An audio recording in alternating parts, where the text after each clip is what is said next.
This video is about roots and radical expressions. The book states that in Chapter 5 we use the word root to represent a solution of an equation. For example, 2 is a root of the equation x cubed equals 8. For such a simple power equation, you can simply refer to 2 as a cube root of 8. The essential understanding here is that corresponding to every power there is a root. For example, just as there are squares, there are square roots. Just as there are cubes, there are cube roots, and so on. This pattern suggests a definition of an nth root.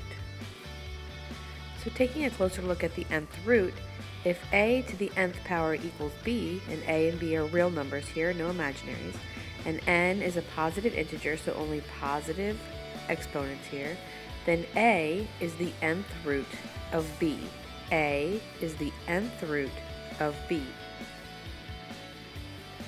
If the n is odd, if that exponent is odd, there is only one real nth root.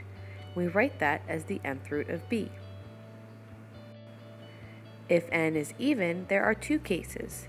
If n is even and b is positive, there are two real nth roots, but if b is negative, there are no real nth root. And a side note here, something to keep in mind, the only nth root of 0 is 0. Let's take a look at an example of if n is odd. So here let's look at the cube root. If 3 cubed equals 27, we can all agree with that. A to the nth power equals b, so a is 3, n is 3, and b is 27. N is odd. There's only one real nth root. There's only one number that can be multiplied by itself 3 times to result in that root. So we have the cube root of 27 equals 3. If n is even, however, we'll take a look at those two examples. If b is positive, like 3 squared equals 9, my b value is positive, technically there are two real roots here. The square root of 9 equals plus or minus 3. But if the b value is negative, like the square root of negative 9, there is no real nth root. So there are those imaginary roots, but there are no real. In example 1, we're asked to find all the real roots. So we just need to take into consideration that we're finding cube roots here, which means our n value is odd, so there should be one answer here. So the number that can be multiplied by itself 3 times to result in 0.008 is 0.2. The number that can be multiplied by itself 3 times to get negative 1,000 is negative 10, and the number that can be multiplied by itself 3 times to get 1/27 is 1/3. Moving on to the fourth roots now, we're looking at the fact that we also have to pay attention to our b value. If it is positive, there are two real roots. So in this case, to get a positive 1, your real roots are positive or negative 1. But in order to get a negative number, an even number of times, is impossible using the real number system.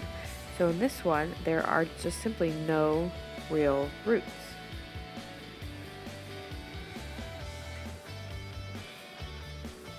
The last example, the number that can be multiplied by itself 4 times, it's going to be a positive and a negative version, will be 2/3. Setting up these last two examples, we're finding the real fifth roots of 0, negative 1, and 32, and the real square roots of 0.01, negative 1, and 36 over 121. Please pause the video to take a second and try these on your own.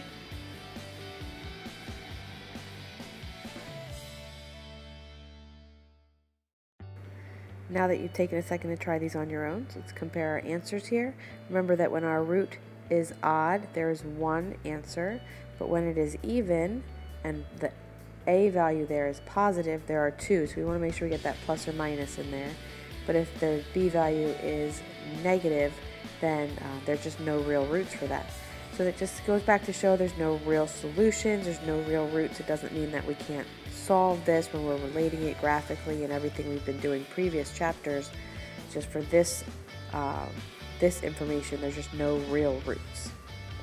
Okay, let's go ahead and take a look at another couple examples. The cube root of negative 8, we're trying to figure out what number can be multiplied by itself 3 times to get negative 8. So in this case it is negative 2. So the answer is negative 2. And number 6.2 is the number that I could multiply by itself. We did just talk about how it could be positive or negative. However, though it could be positive or negative, we're really just interested in the positive version.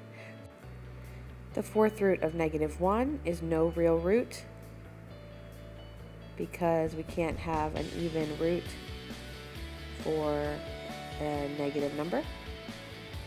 And the last one I'm going to go ahead and simplify first. The negative 2 squared is positive 4, and the square root of 4 is positive 2. So again, there are technically 2 real roots for number 6 and number 8, but we're only going to be focusing on those positive answers as we continue through the chapter and really focusing on using the numbers so that we're not getting too many results here. Okay, go ahead and take a minute to pause this video and try numbers 9 through 12 on your own.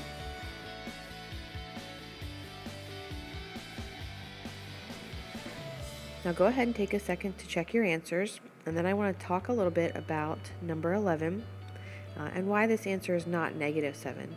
A lot of times we are taught that the square root cancels out or undoes the squaring, just like multiplication and division undo each other and addition and subtraction. The trick here is the fact that this radicand is actually asking for the principal root.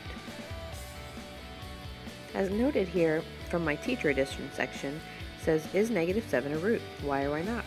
Negative 7 is a real square root of 49, but not a principal root. The form, the square root of a, calls for the principal square root of a, and the principal square root cannot be negative. So just something to keep in mind. It's a technicality of why we're really just focusing on those positive answers here. Now let's start using this stuff by simplifying radical expressions. Notice up here in the box, we've kind of taken care of that positive negative thing. If the n is odd, then this equals a as long as n is odd. But if it's even, then we're going to take the absolute value. So we're only looking at those positive answers if that root is even. Now, what we'd like to see from this level of math, simplifying the square root of 16x to the 8th, is recognizing that the square root of 16 is a perfect square, and we can write that as the square root of 4 squared. And then with this notation, with the x to the 8th, we could write that as x to the 4th is being squared. So that helps us to kind of do that square root undoes the squaring, we get a 4, the square root undoes the squaring, and we get x to the 4th.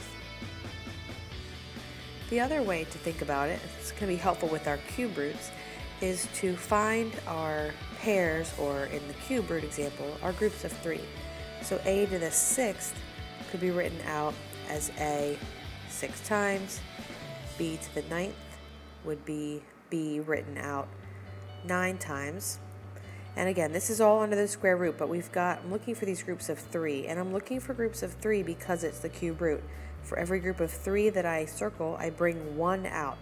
So here's a cube root of a cubed is a, cube root of a cubed is a, cube root of b cubed is b, cube root of b cubed is b, and finally the cube root of this b cubed is also b.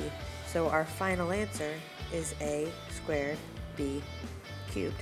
If we take a look at comparing our answers, a squared, we got this from a to the 6th, taking that cube root. We could have done 6 divided by 3. Same thing with the b's. 9 divided by 3 is 3, but this is kind of that math behind it. A cubed is a cubed is a, and so on.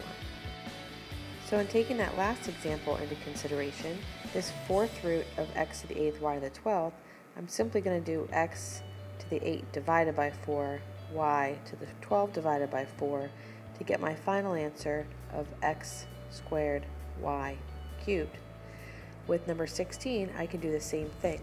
A 12 divided by 3, b 15 divided by 3, which will give us a to the 4th, b to the 5th. Go ahead and pause the video and try these last two on your own.